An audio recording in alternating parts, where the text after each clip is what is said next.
নমস্কাৰ বন্ধু বান্ধৱীসকল, মই অভি আপোনালোকক G.K ভাণ্ডাৰ চেনেলটোলৈ স্বাগতম জনাইছোঁ। আজি আপোনালোকৰ মাজলৈ লৈ আহিছোঁ কেইটামান সায়েন্সৰ G.K। আহক তেন্তে আজিৰ এই ভিডিঅ'টি আৰম্ভ কৰোঁ। পদাৰ্থ বিজ্ঞানত প্ৰথম নোবেল বঁটা পোৱা বিজ্ঞানীজনৰ নাম কি? উইলহেম বণ্টজেন। ফ্ৰিজত ব্যৱহাৰ কৰা শীতলকাৰকবিধৰ নাম কি? ফ্ৰিয়ন। টিউবলাইটত নিয়ন গেছ প্ৰথম কোনে ব্যৱহাৰ কৰে? ফৰাচী বিজ্ঞানী ক্লাইভে 1910 চনত। আটাইতকৈ বিষাক্ত মৌলবিধৰ নাম কি? সেইবিধ হৈছে প্লুটনিয়াম। পৰীক্ষামূলকভাৱে প্ৰথম ভূগৰ্ভত পৰমাণু বোমাৰ বিস্ফোৰণ ঘটোৱা দেশখনৰ নাম কি? ব্ৰিটেইন।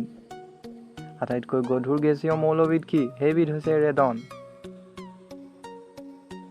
বৰ্ষাৰ আৰম্ভণিতে মেঘৰ গাজনিত আকাশৰ পৰা নামি অহা বিদ্যুৎ ক্ষৰণে মাটিৰ বুকুত কি এৰি দিয়ে? Nitrogen oxide.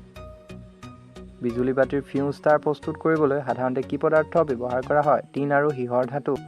বেঙুনী হেঁহাহুৰ কি? বগা পোহৰত থকা 7টা ৰঙৰ সমষ্টি, যেনে বেঙুনীয়া, ঘন নীলা, নীলা, সেউজীয়া, হালধীয়া, সোমথিৰা আৰু ৰঙা।